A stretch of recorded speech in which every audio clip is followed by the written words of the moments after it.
주가 나왔습니다. 오늘장 내일장 2부로 돌아온 최애리나입니다. 코스피는 1980선 부근에서 끝내는군요. 역시 오늘 옵션 만기 영향 없었고 금리 예상대로 동결됐기 때문에 영향력 자체도 장중에 미미했습니다.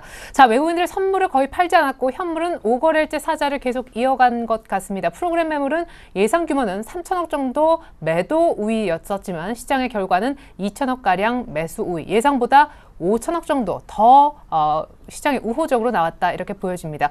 외국인들은 결국 어제 시장을 위쪽으로 돌릴 마음을 먹었던 것 같고요. 오늘 의외로 베이시스도 계속 주락펴락했지만 시장을 위쪽으로 더 추가 상승시켰습니다. 한 달여 만에 100포인트를 빼놓고 이번 주 일주일도 다 지나지 않았는데 절반 정도를 회복시킨 것 역시 외국인인 것 같습니다. 오늘 종가 정확하게 체크하고 돌아옵니다. 네, 시황센터 김혜영입니다. 2월 14일 마감 시황 살펴봅니다. 옵션 만기일인 오늘 코스피는 장 초반 혼조세 이어가다가 상승으로 가닥 잡은 뒤 1980선 회복했습니다.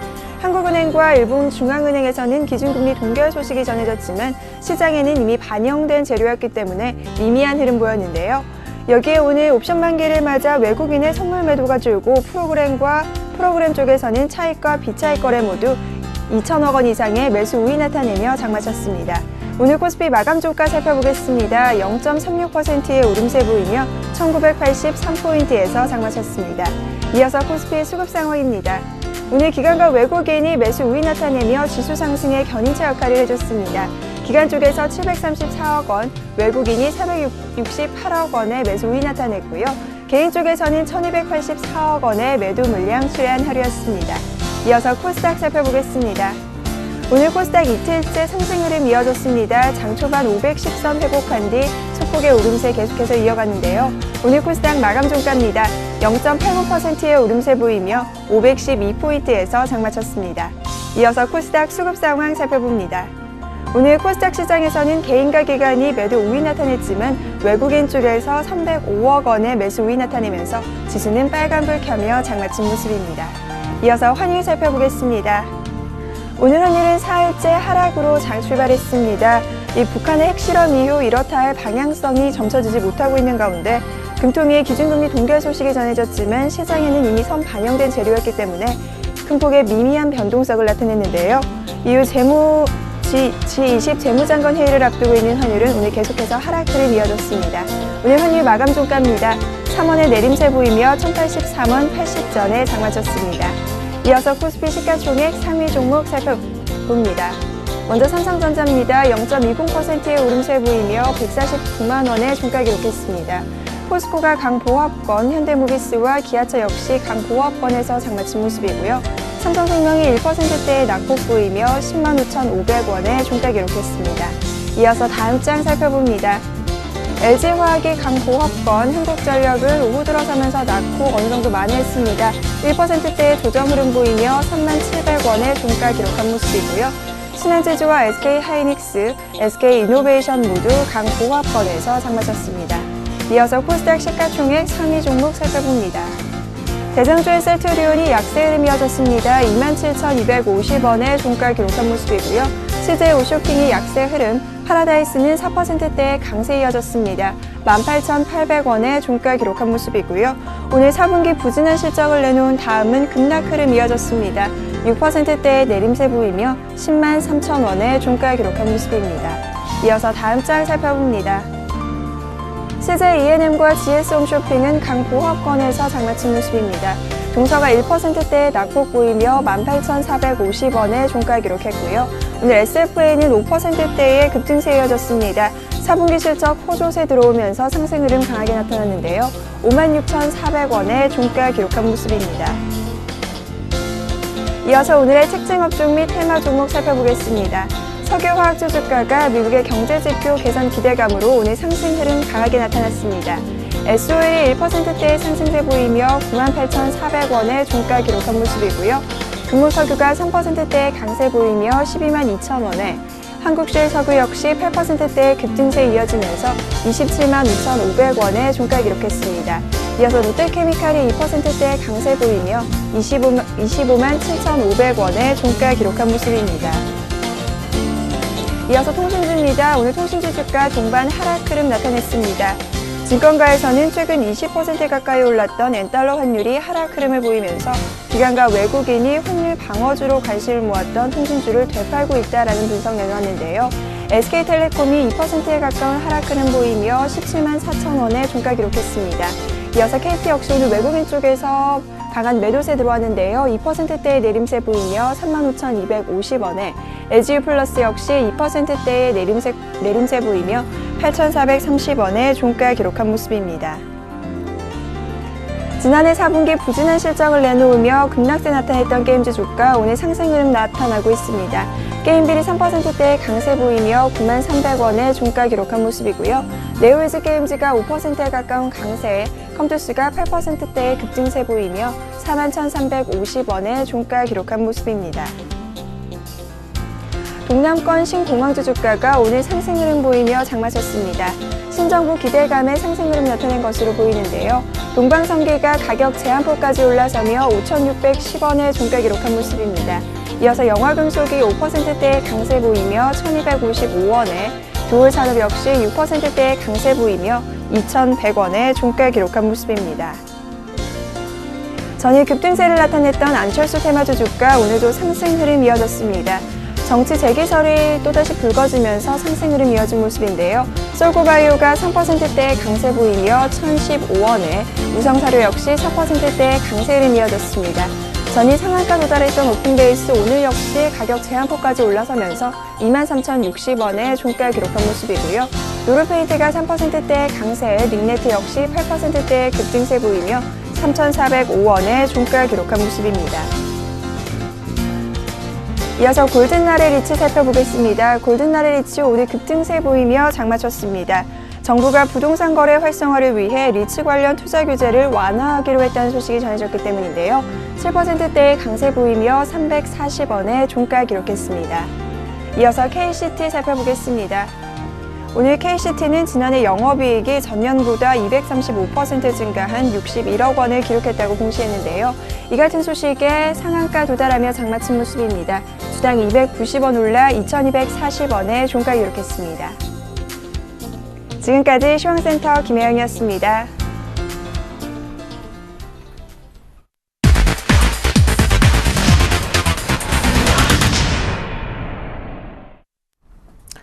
네, 의외로 옵션 만기일날 더 올랐죠? 예, 그리고 프로그램 매수세도 2,100억 넘게나 들어왔습니다. 여의도와 많은 전문가들의 예상이 빗나간 이유, 여의도로부터 들어보도록 하겠습니다. 우리 투자증권의 이경민 책임연구원 오래간만이네요. 만나보겠습니다. 안녕하세요. 예, 안녕하십니까. 네, 많은 변수가 있었는데 결과적으로는 좋았던 것 같습니다. 의외의 프로그램 매수세가 잡히기도 했었는데 원인 어디에 있습니까? 네, 일단 오늘 옵션 만기였음에도 불구하고 무난한 만기가 지나간 걸로 보이는데요. 특히 오늘 프로그램 매수세가 유입되었던 것은 2,350억 원 이상의 비차익 매수세가 유입되었기 때문입니다. 프로그램 차익 매도 같은 경우는 228억 원, 229억 원 정도 매물이 출회되었긴 했지만 외국인을 중심으로 한 비차익 매수세가 강력하게 유입되면서 시장은 좀 무난하게 또 그리고 상승 마감한 것으로 판단되고 있습니다. 매매 주체별로 한번 보면은 기관이 845억 원을 매수를 했고요. 그리고 외국인은 무려 비차익 매수로 1,520억 원을 매수하면서 시장의 옵션 만기 충격을 굉장히 많이 제한을 했고 상승 마감하는데 좀 큰 힘이 되었던 것으로 판단하고 있습니다. 네. 자, 그런데 오늘 장중 고점이었던 1986포인트에서는 좀 밀려나는 것 같다가 막판에 다시 이제 1989군까지 와서 끝나긴 했습니다만 조금은 모자랐죠. 장중에 밀렸던 그 원인이 특별히 좀 살펴볼 필요가 있다고요. 네, 지금 현재 보면 오늘 장중 고점을 보시면 한 1986포인트입니다. 지금 현재 그 지수 때는 1월 고점, 1월 2일 기록했던 고점인 2,042포인트에서 1월 말 2월 초, 2월 중순까지 기록했던 저점 수준에서의 50% 되돌림 수준이거든요. 통상적으로 50% 되돌림 수준이라고 한다면은 기술적 반등과 추세 반전의 기로점이라고 볼 수 있겠습니다. 하지만 최근 반등 과정에서도 거래 대금이 여전히 4조 원을 못 미치고 있습니다. 어제 강한 장대 양봉이 발생했음에도 3조 7천억 원에 머물렀고요. 오늘 같은 경우도 3조 3천억 원에 머물렀습니다. 네, 이런 거래 대금이 아직까지는 좀 부진하다는 측면에 있어가지고 기술적 반등 수준을 넘어서 이제 추세적으로 변화하려는 모습을 보기에는 아직까지 에너지가 좀 부족한 한 흐름이 아닌가라는 생각을 하고 있고요. 기술적 반등권역에 진입해 있고 아직까지는 기술적 반등권역임을 다시 한번 확인시켜주는 오늘 장중 흐름이 아니었나라는 생각을 하고 있습니다. 아직 시장은 추세적 상승 구간에 들어가지 못했고 여전히 기술적 반등 구간이다라고 오늘 고점에서 마감 못한 이유를 설명을 해주셨는데 그러면 앞으로 거래 대금이 늘어나야 되는 그 조건 말고요. 시장이 추세적으로 가려면 적어도 지켜야 되는 지지라인이 이제는 조금 높아졌을 것 같습니다. 어느 정도 선은 반드시 지켜야 그나마 추세 상승을 계속 기대해 볼 수 있나요? 꼭 지켜야 되는 선이라고 한다면은 길게 본다면은 1930선이라고 볼 수 있겠죠. 하지만 최근 상승 흐름 과정에서 본다면은 장대 양봉을 기록한 이후 장대 양봉의 중간 지수대라고 볼 수 있는 그 지수대를 훼손하지 않고 레벨업을 계속적으로 반복을 하고 있습니다. 이런 측면에서 봤을 때 좀 다음 주까지 생각해 본다면은 장대 양봉 어제 발생했던 그러니까 2월 13일 날 발생했던 장대 양봉의 중간 지수대인 1964포인트 그리고 어제 강하게 상승 돌파했던 21, 61선이 위치한 1960선 전후에서의 지지력을 바탕으로만 해준다면은 시장 흐름에 있어서는 큰 문제가 없을 것으로 보이고요. 그걸 바탕으로 1970선, 1980선 안착 과정을 좀 더 진행해 나간다면은 시장은 좀 더 단기 매물 소화 과정 이후 좀 탄력적인 모습을 보이지 않을까라는 생각을 하고 있습니다. 특히 외국인의 매수세가 뱅가드 펀드 이슈가 남아있긴 하지만 계속적으로 유입되고 있고 특히 비차익 매수로 꾸준히 유입되고 있다는 점을 봤을 때는 시장에 대한 긍정적인 뷰가 반영되는 것으로 볼 수 있겠고요. 특히 이와 함께 주목하실 부분은 거래대금이 증가하는 부분과 그 부분과 1985포인트를 거래대금을 수반하면서 강하게 돌파하는지를 좀 지켜보신다면은 지금 내일과 그리고 다음 주까지 시장 흐름에 있어서 중요한 포인트가 아닌가라는 생각을 하고 있습니다. 네. 자, 오늘 밀렸던 그 고점이 거래 대금이 수반되면서 강하게 뚫려야만 된다라고 얘기를 해주셨습니다. 오늘 조금 좋아 보이고 어제도 강하게 오르긴 했지만 여전히 시장은 기술적 반등 중이다라고 분석해 주셨습니다. 우리 투자증권의 이경민 책임연구원의 분석이었습니다. 감사합니다. 감사합니다. 네. 자, 옵션 만기 시장이 오를 수밖에 없었던 이유, 당연히 수급 때문일 텐데 의외 수급이 오늘 프로그램 쪽에서 들어와 주었습니다. 수급 얘기가 그 어느 때보다 궁금한 날인데 샘플러스의 이상로 전문가 연결합니다. 안녕하세요. 네, 반갑습니다. 이상로입니다. 네, 오늘 수급 분석하느라 정말 바쁘셨을 것 같습니다. 외국인들이 어제도 그렇고 오늘도 그렇고 북핵 리스크가 완전히 제거돼서 그런지 몰라도 시장을 완전 위쪽으로 만들어줬네요. 예, 맞습니다. 그래서 약보합권을 머물던 그 1930포인트 자체가 지금은 상당히 멀어 보이고요. 그래서 상당히 그날부터 못 올랐던 부분 자체를 지금은 다 끌어올리는 모습이 연출되는 그런 모습이 아닌가 그렇게 좀 말씀을 드릴 수 있겠습니다. 그래서 차트적으로 한번 보시면서 추가적인 설명을 드리면 지금 같은 경우에는 1970포인트를 또 강하게 돌파하는 흐름이 우리에게 좀 더 긍정적으로 좀 안겨주는 모습이 아닌가 그렇게 말씀을 드릴 수가 있겠고요. 이런 모습에 대한 부분은 오늘 프로그램 매수세가 유입된 것에 대해서 좀 찾아볼 수가 있겠죠. 그만큼 비차익 부분에서 프로그램 매수세가 좀 들어왔다는 것이 이례적이라고 좀 말씀을 드리겠고, 오늘은 외국인의 어느 정도의 거래소에 대한 매수세 자체가 오늘 좀 유입되지 않았나 그렇게 좀 보시는 게 좋을 것 같습니다. 그리고 오늘 한국은행의 기준금리 같은 경우 2.75%로 동결된 상태로 발표를 했는데요. 어느 정도 시장이 예상했던 바고요. 거기에 대해서 3월 달은 어떻게 될까? 과연 내려갈까? 이런 기대감이 좀 더 있는 시장의 분위기가 아닌가 그렇게 좀 말씀드리겠습니다.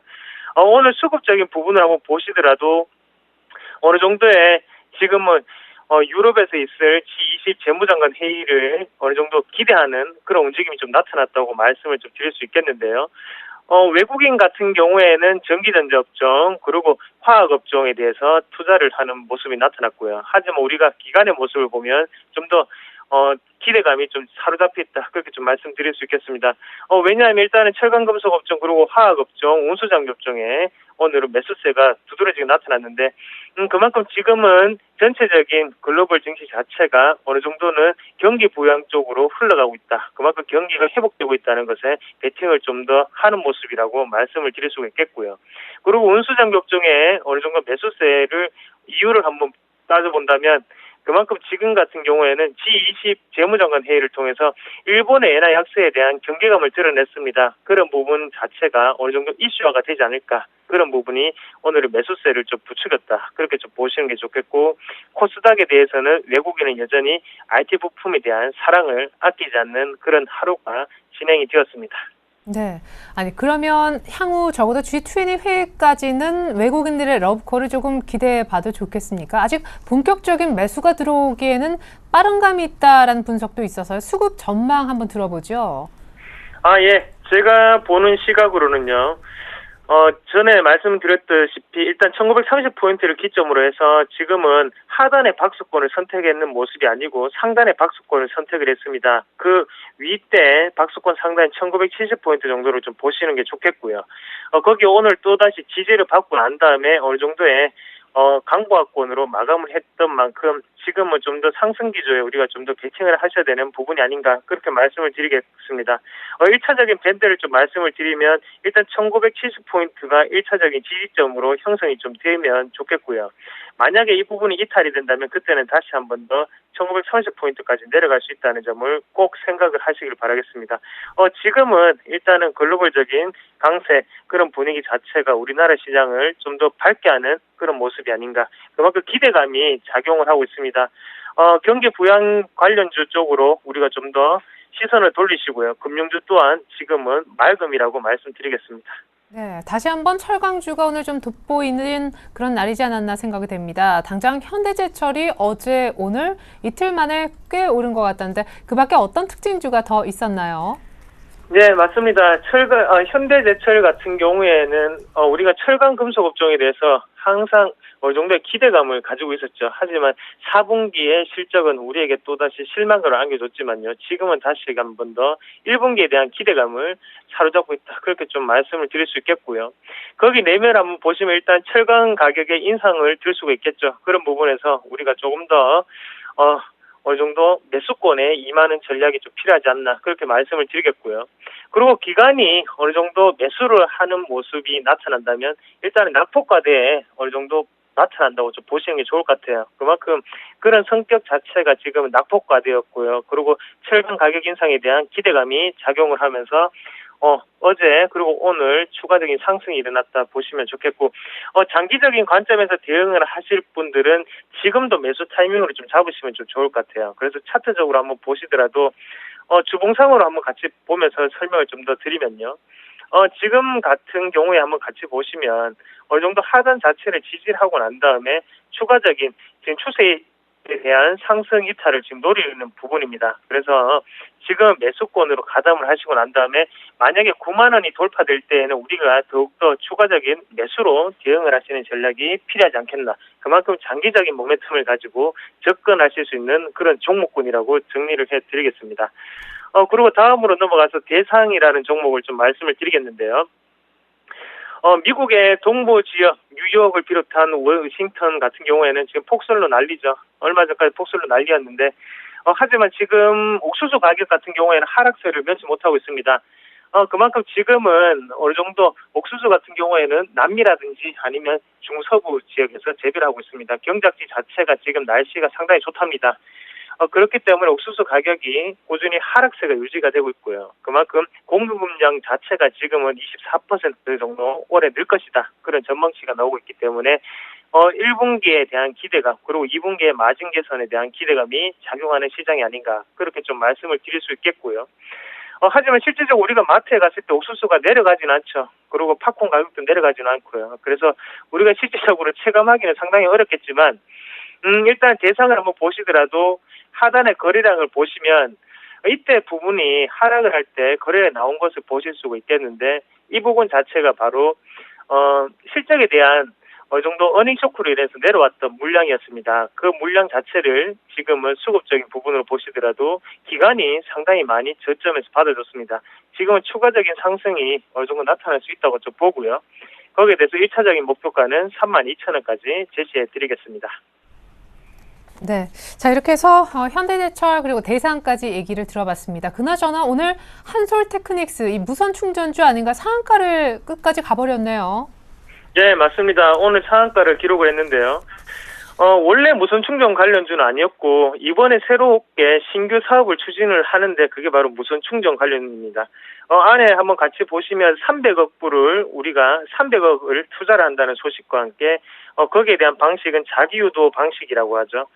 그만큼 지금은 오늘 우리가 한번 뉴스를 같이 보시더라도 뉴스에는 분명히 실적에 대한 부진한 모습이 나타났습니다. 그만큼 실적이 발표되면 영업 손실을 지금 321억을 기록했다는 소식과 함께 상한가를 기록하는 상당히 아이러니한 모습이 나타났는데요. 그만큼 지금의 상한가는 기대감으로 의한 상한가다. 그렇게 좀 정리를 해드릴 수가 있겠네요. 그래서 실적에 대한 악재가 해소된 만큼 지금은 좀 더 기대감, 그만큼 무선 충전에 대한 기대감이 한솔테크닉스에 대한 가격적인 메리트를 올리는 부분이 아니었나 그렇게 좀 말씀을 드리겠고요.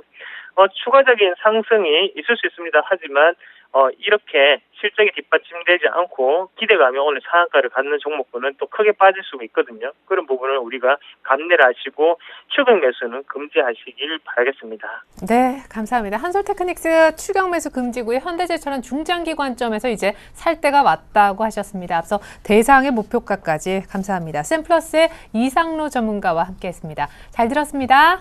네, 고맙습니다.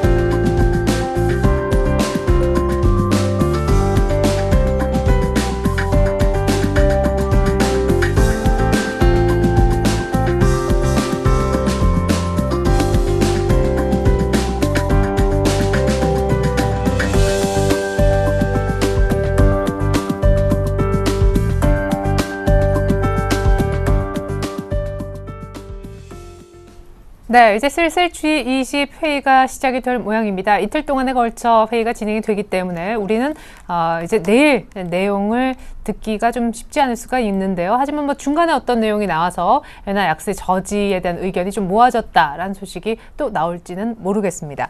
자, 일단은 오늘 추가적으로 상승한 옵션 만기를 이제 종료가 됐는데요. 한숨 돌릴 수 있게 되었습니다. 내일장에 관한 전략 두 분의 전문가 모시고 미리 챙겨보겠습니다.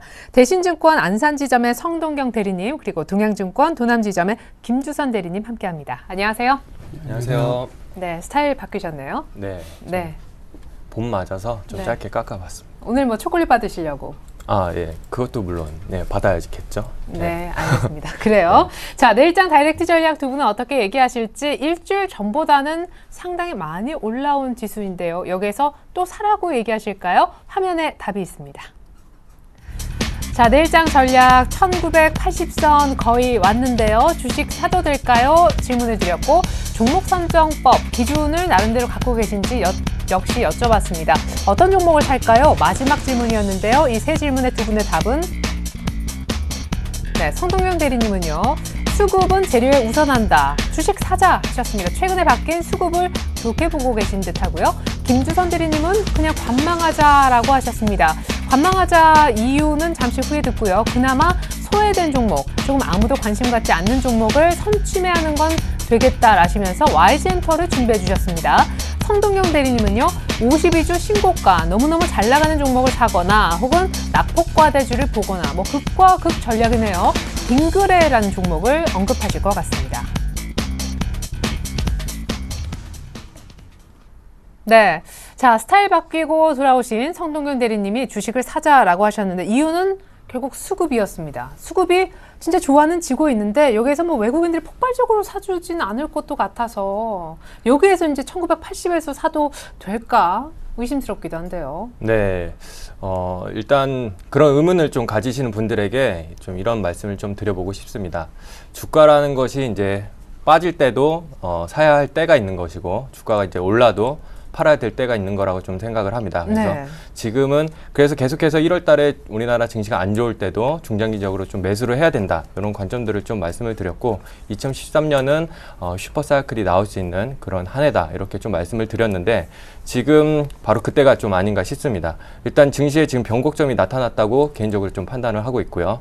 날짜상으로는 핵을 좀 핵실험을 했었던 화요일, 그때가 이제 변곡점이었고, 이제 기술적으로는 수요일 날 20일 주가 위로 이제 올라서고 주가가, 그리고 1930을 지지를 했던 그 수요일이 변곡점으로 시작해서 장은 다시 중장기 상승 추세로 좀 완전히 방향을 틀었다. 예, 이렇게 좀 판단을 좀 하고 있습니다. 네, 그러면 지난주에 얘기하셨던 기술적으로 이제 이러한 것들을 보면 좋은 신호일 것이다. 이렇게 정리해 주시는 그 네. 부분이 더 좋아진 건가? 원래 지난주에는 3월 선물 옵션 동시 만기일 그 정도가 변곡점이 될 거라고 하셨는데. 네, 그렇죠. 그래가지고 제가 지금 변곡점으로 봤을 때 이번트로 말씀드렸던 것이 이제 북한 3차 핵실험이었습니다. 그것이 약간 제 예상보다는 일주일 정도 좀 빨리 나타났어요. 네. 예, 제가 예상했던 거는 지금 미국의 이제 프레젠트 데이, 그 대통령 그 공휴일이 있었는데 그게 이제 다음 주 월요일이었죠. 그거보다 좀 일주일 정도 빨리 됐습니다. 그래서 지금 시장의 기술적 지표들도 변곡점들이 좀 빨리 나타났습니다. 그래서 지금 잠깐 살펴보면은 그때 말씀드렸던 것이 두 가지입니다. 그래서 이동평균선 200일, 이게 이제 1년 장기 이동평균선이거든요. 이것이 방향이 이제 우상향이 될 것인가 하는 것과, 그 다음에 네. 이제 두 번째로 이 60일가, 이제 녹색 선이죠. 그리고 파란색 선인 120선이 이 간격이 이제 점차 벌어질 것인가. 예, 요거를 좀 초점을 두고 보자고 했었는데, 네, 맞아요. 지금 200일 같은 경우에는 그래서 만약 이런 식으로 흘러간다면 장이 1930의 지지가 나오고 종가상으로 1900 위로 흘러간다면 보다 좀 빠르게 3월, 그때 예상했던 것이 3월 5일 영업일수로 3월 5일하고 7일이었거든요. 네. 그거보다 좀 더 빠르게 10일 영업일이 지난 후, 그러니까 예를 날짜적으로 지금 2월 28일이 되겠습니다. 그렇게 되면은 그때 지금 200이 이동평균선이 우상향으로 턴을 하는 날이거든요. 네. 예, 그렇게 좀 보시면 될 것 같고, 지금 보면 60일 이동평균선과 120일 평균선을 지금 보겠습니다. 지금 보면은 이때 거의 근접을 했다가 지금 다시 간격을 좀 벌려지는 모습을 볼 수가 있죠. 네. 이것들은 이제 주가가 이제 큰 폭의 하락이 없으면은 점차적으로 그 폭을 벌려나갈 겁니다.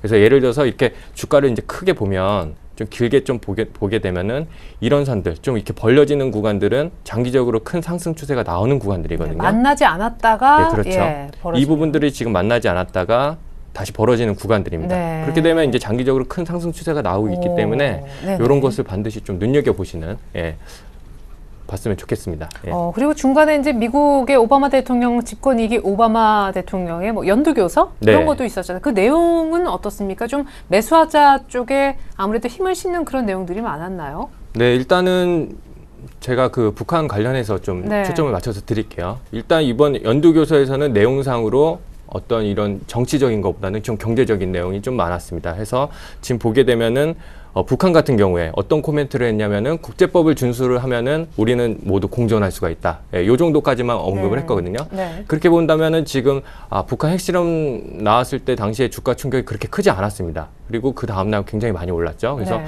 좀 의아해하시는 분들도 있을 거예요. 생각보다 덜 빠졌고 생각보다 좀 많이 올랐다. 네. 이렇게 생각하시는 분도 있을 텐데, 북한이 이제 그렇게 얘기를 했습니다. 앞으로 추가 제재가 있을 경우에 2차, 3차 핵실험은 단지 1차에 불과했다. 2차, 3차 행동에 나설 수 있다. 이렇게 했는데, 그런 것들이 별 그렇게 언급을 크게 안 하면서 이번에서 이제 투자 심리적으로 좀 완화가 된 부분이 있고, 그리고 결국에는 이 중국하고 미국이 어떻게 반응을 했느냐 이렇게 보면은, 예전 같으면은 이제 중국이 북한 입장에 서 가지고 미국과 이렇게 대립각을 세우는 좀 경쟁 구도였다고 한다면, 이번에는 완전히 좀 태도가 달라졌습니다. 네. 예, 미국과 같이 가는 거거든요. 그거는 이제 예전하고는 이제 상황이 좀 달라져서 두 나라 모두, 미국, 중국 모두 지금 정권들이 바뀌지 않았습니까? 지금 내부적으로 좀 갈무리를 해야 될 때란 말이죠. 뭔가 경쟁을 좀 네. 심화시키기보다. 이런 상황들이 제반이 겪이다 보니까 그렇게 북한 핵실험은 그렇게 큰 이슈가 되지 못했고, 다만 시장의 변곡점을 제시를 했다. 이 정도로 좀 살펴볼 수 있겠습니다. 네, 그러면은 성동경 대리님은 여기에서 시장이 얼마나 이제 더 갈 수 있다고 보시는 거예요? 뭐 2천?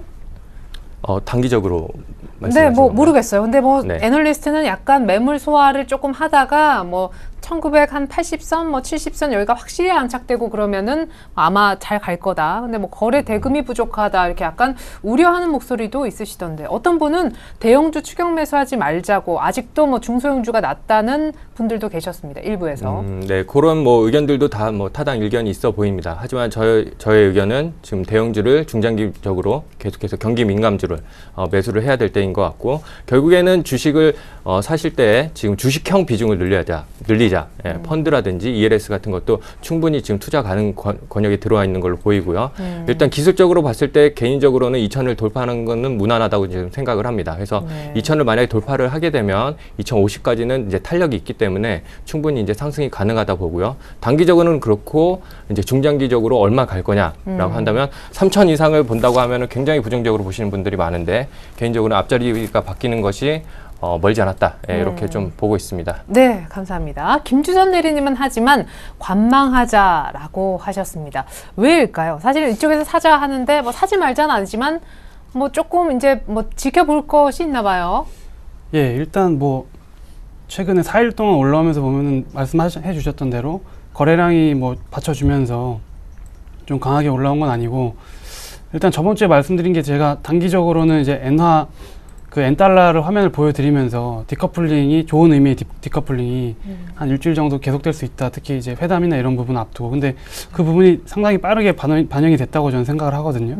일단 지금 내일부터 이제 G20 재무장관 회담이 있지만은 그 전에 G7 회담에서 성명서를 발표하면서 엔화가 95엔 근처, 94엔 후반에서 지금 93엔까지 다시 밀리면서 지금 우리는 오르고 일본은 떨어지는 모습들이 나오고 있는데 그러면서 미국 같은 경우도 마찬가지입니다. 다우 같은 경우 기간 조정을 겪었거든요. 하지만 우리는 오히려 디커플링 되면서 오른 부분이 있기 때문에 일단 단기적으로 제가 말씀드렸던 모멘텀이 이미 어느 정도는 소진이 됐다고 생각을 하고 있고 그렇기 때문에 거래량과 추가 모멘텀이 과연 뭐가 있을까를 생각했을 때는 좀 우리 같은 경우 최소 기간 조정 정도는 뭐 일주일 정도는 좀 거치지 않을까라고 생각을 하고 있습니다. 예. 예, 그러면 추가 모멘텀이 아직은 좀 부족한데 여기까지 왔기 때문에 일주일 정도는 조금 뭐 크게 뭐 빠지고 간다라기보다 쉴 것 같아서 좀 관망하자라고 하셨습니다. 그 사이에 이제 큰 변수로 아까 환율 얘기도 하셨지만 G20 회의가 있는데 거기에 대한 영향력, 뭐 기대 어느 정도이신지? 일단은 G20에서 첫 번째 이제 주제로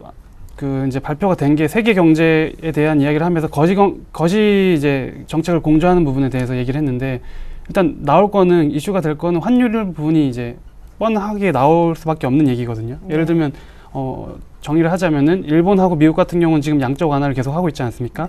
근데 신흥국들은 그거에 대해서 계속 정책적으로 대응을 하면서 부딪히는 모습이 나오고 있습니다. 그렇기 때문에 이 모습에서 계속 그 환율, 특히 엔화에 대한 최근의 움직임에 대해서 미국이 지금 엔화는 용인하고 있지 않습니까? 자국 뭐 국채 매입 때문인지 몰라도 여러 가지 이슈들이 있기 때문에 그 부분에 대한 잡음들이 좀 생길 수가 있고 그리고 이제 엔화를 떠나서 우리나라 입장에서 보자면은 자본 유출입에 대해서 제재하는 거, 규제하는 거에 대해서 강화 방안 이런 부분들이 좀 거론이 될 수 있고 그런 부분이 만약에 구체화가 된다면은 향후에는 또 주가의 또 환율 부분 같이 움직이면서 다르게 대응이 될 수 있을 것 같고요. 그리고 아까 연두교서 말씀을 하셨는데 하나만 더 덧붙이자면은 북한에 대한 부분은 이제 말씀해 주신 것 같고 거기서도 저는 단기 모멘텀이 이미 어느 정도 나왔다고 생각하는 게 이제 나온 내용이 경제적인 부분은 뭐 최저임금 20% 인상하는 부분이나 혹은 소비 확대를 위해서 이제 부양에 관한 언급들 그리고 뭐 노후화된 인프라 뭐 재건한다 이런 식으로 부양에 대한 언급들이 나왔기 때문에 저는 그 부분도 단기적으로 굉장히 모멘텀을 이미 줬다고 생각하거든요.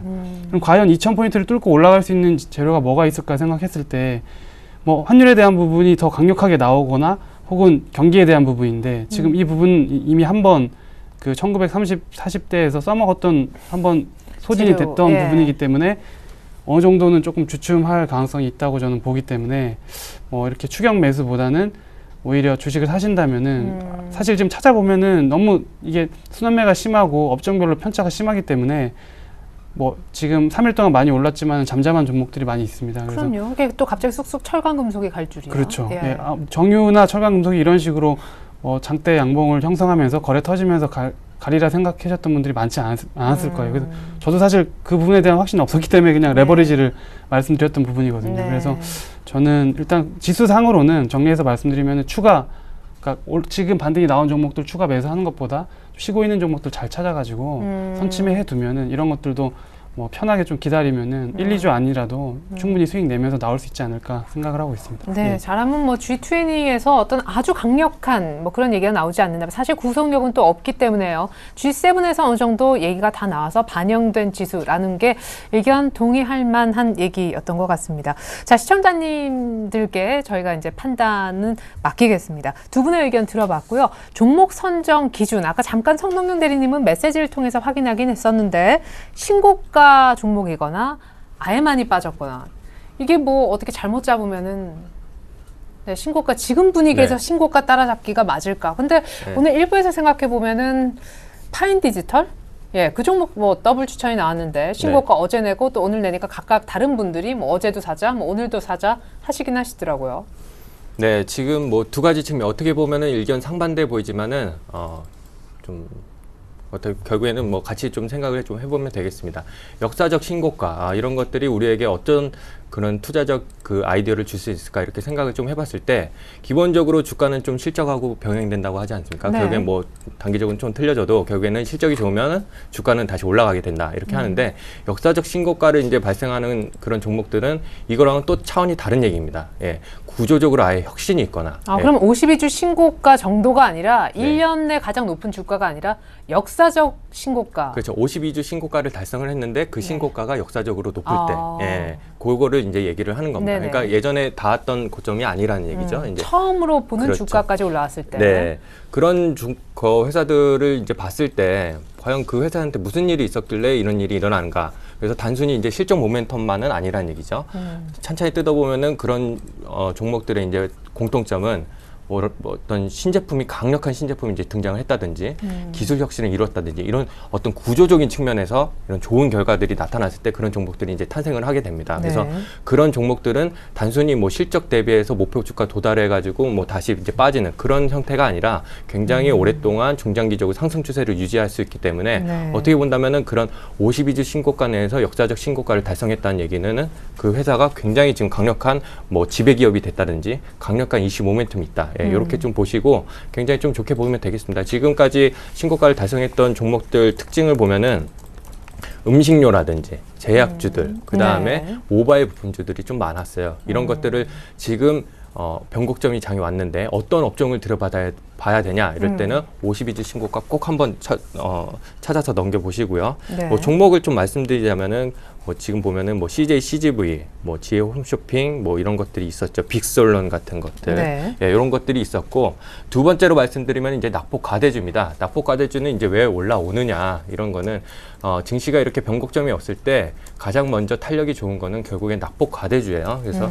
지금 보면은 이제 IT, 운송, 이제 철강주들이 올라왔는데 개인적으로 이제 기아차 같은 것도 말이 많았던 종목인데 결과적으로 단기적으로 바닥이 나왔다고 생각을 합니다. 그래서 매수할 때가 이제 됐다고 생각을 하고요. 결국에는 이제 IT 종목들, 이제 삼성전자, 하이닉스, 특히 이제 와이솔 같은 것들 이런 것들 충분히 매수를 해볼 만하다고 생각을 좀 하고 있습니다. 예. 근데 일부 이제 뭐 와이솔의 경우에는 뭐 이제 덩치가 좀 작은 종목이긴 한데 네. 전차를 다시 이제 외국인들도 또 기관도 이렇게 바구니에 담는 거 보니까 또 가는 거 보니까 사야 된다라는 의견도 있지만 약간 조심해야 된다. 뭐 대차 잔고가 뭐 많이 늘었다. 특별히 IT 쪽에 그런 얘기도 있고요. 네, 뭐 그런 얘기가 좀 뭐 있을 수 있겠지만은 지금 보면은 삼성전자가 지금 2013년 들어가지고 증시하고 같이 가는 그런 상관관계도를 봤을 때 예전에 이제 70%였다면 지금 90%까지 올라왔습니다. 결국에는 삼성전자가 빠지면은 증시가 올라오고 삼성전자가 오르면은 증시도 같이 올라간다. 예, 같이 간다는 얘기거든요. 네. 예, 이렇게 봤을 때는 지금 보면은 삼성전자 기술적 지표도 좋아지고 장도 좋아졌다. 이렇게 보면은 결국에는 좀 매수 관점으로 바라보시는 게 좋을 거라고 좀 생각이 듭니다. 네.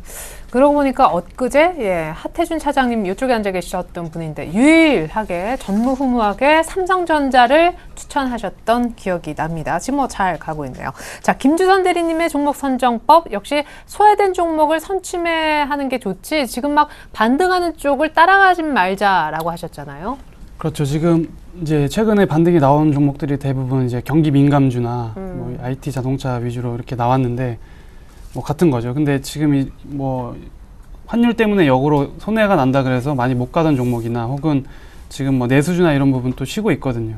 그리고 또 엔터주나 이런 부분도 거의 사실은 시장하고 너무 동떨어지게 코스닥 많이 오르는데도 못 오른 부분이 있는데 근데 이제 소외된 종목을 우리 개인분들이 나름대로 이거는 소외된 거니까 내가 좀 미리 사야지 하고 들어가면은 뭐 그냥 계속 소외, 끝까지 소외. 그렇죠. 단순히 소외된 종목이라는 것 자체, 특히 뭐 고점 대비해서 얼마 하락했으니까 무조건 들어가고 이런 관점이 다는 아니고요. 네. 소외된 종목이라도 이제 향후에 나올 모멘텀들이 당연히 갖춰져 있는 종목을 선택을 해야 될 것 같고, 또 뭐 기본적으로 시장에 한번 이슈가 됐었던 종목들, 그리고 뭐 이제 일정상으로 체크를 해 보셔가지고 추가적으로 어떤 모멘텀이 충분히 나올 수 있다고 판단되는 종목들 같은 경우는 또 지지선이 확고하게 구축이 된 종목들, 그런 종목들을 사 두시면은 사실은 조금 마음 편할 수 있는 또 매매가 될 수 있을 것 같거든요. 그래서 네.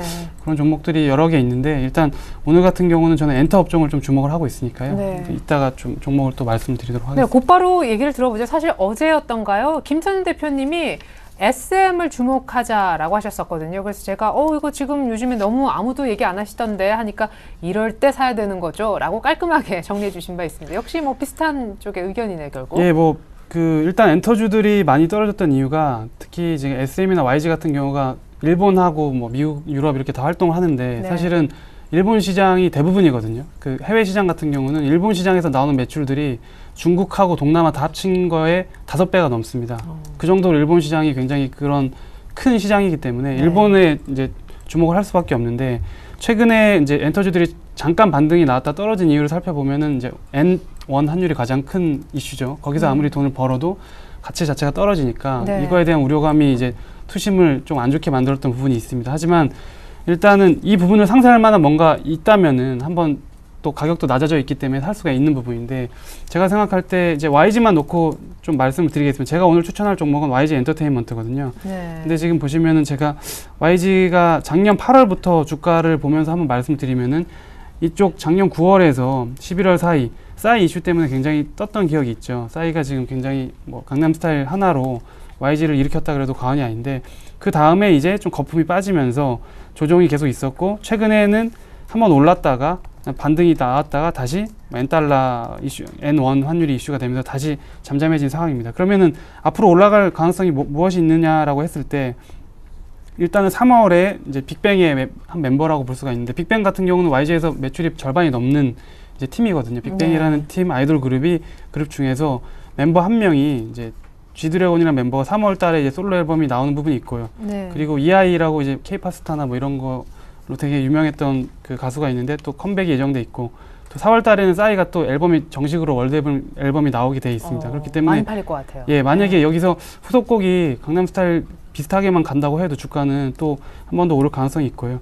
그리고 또 그 YG에서 이제 중국 자회사 설립해서 이제 들어가는 부분도 있고, 계속 신규 라인업 부분인데 걸그룹 이야기 계속 나온다는 부분이 있고, 또 마지막 음원 최저가 이슈가 있습니다. 최저가 상승 이슈. 1월 달 이후에 지금 음원 가격이 적게는 40%에서 이제 100%까지도 올라 있는 상황이거든요. 그래서 이런 부분들이 지금 그 환율이라는 부분 때문에 이슈에 가로막혀서 뭐 오랫동안 좀 지금 지지선을 이제 공고하게 했는데, 그러면 이제는 좀 이 정도에서는 사 놓는다면은 충분히 이제 수익권에서는 매도를 할 수 있지 않을까라고 생각을 하고 있고요. 네. 가격대를 바로 설정을 해드리자면은 뭐 64,500원 이하에서 바로 이제 매수를 한번 해볼 수 있을 것 같고요.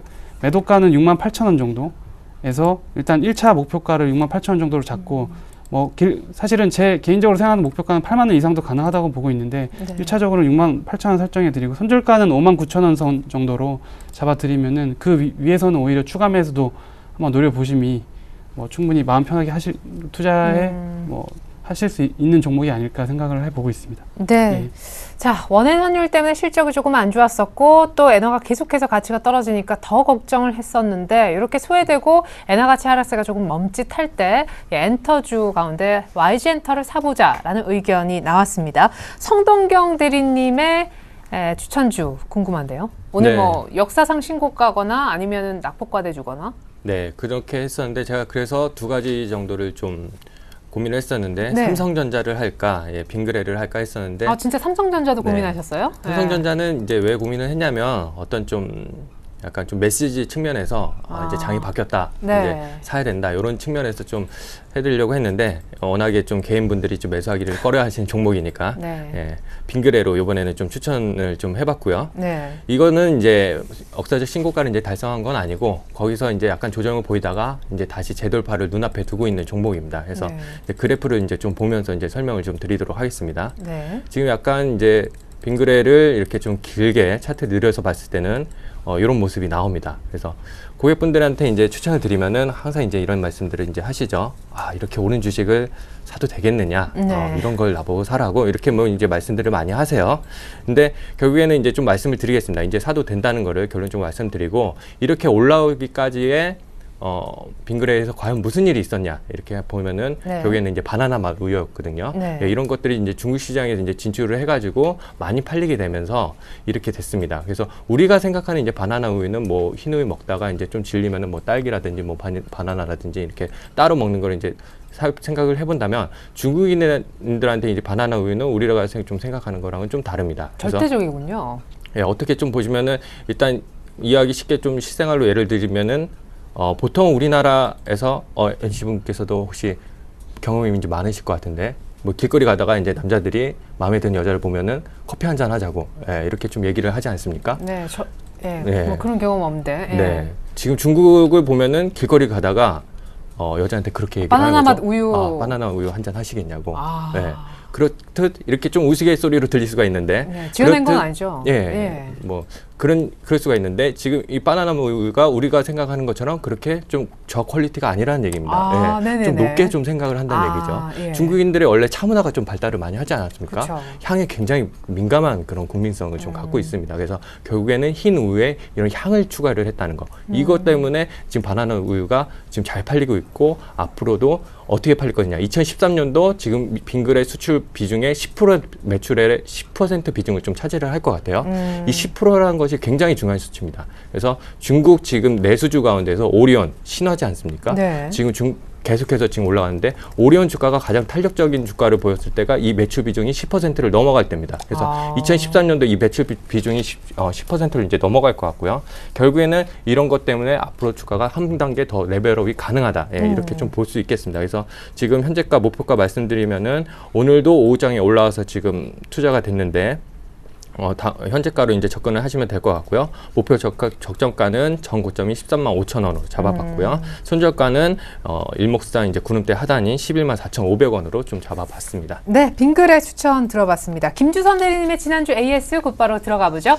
코덱스 레버리지, 딴 거보다도 시장이 이제 반등 영역에 진입했다라고 했는데 뭐 귀신처럼 딱 그 반등 포인트 바로 직전에 추천하셔가지고 목표가를 오버해서 달성했네. 축하드립니다. 예, 감사합니다. 일단은 뭐 제가 논리에 대한 부분은 왜 추천을 했고 왜 매도를 이제는 좀 강하게는 이제 사기는 좀 그런 시점이라고 판단이 되기 때문에 이미 설명을 충분히 드렸다고 생각하기 때문에 생략하겠습니다. 예, 그러면 이 정도에서 정리를 하는 겁니다. 예, 저는 정리를 했습니다. 지금. 예, 알겠습니다. 시장이 한 1960선 정도 올라올까 했는데 지금 80까지 온 상황에서 레버리지가 수익이 극대화됐는데 이미 현금화 하셨다고 AS를 들어봤습니다. 자, 성동경 대리님의 다우기술, 뭐 자회사 얘기도 많이 하셨던 기억이 나는데요. 네, 지금 그랬던 얘기인데 주가로 보면은 일단 크게 이제 변동폭은 없었고요. 예, 그때 중요하게 말씀드렸던 게 이제 21선으로 올라와서 이제 공략을 하자 했는데, 예. 결국에는 뭐 오늘 다시 올라온 모습이네요. 그래서 내일 다시 한번 지켜보시고 21선 공략한다면 이런 조정을 좀 거치고 다시 상승 추세로 돌릴 것 같습니다. 네, 다우기술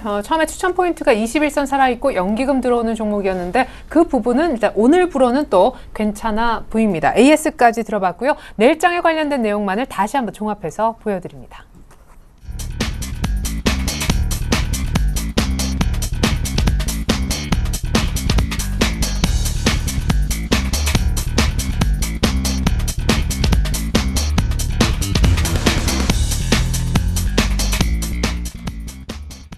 네, 이상 두 분과는 인사 나누겠습니다. 해피 발렌타인 감사합니다. 네, 감사합니다. 네, 자 이상으로 오늘장 내일장 2부 마치겠습니다. 감사합니다.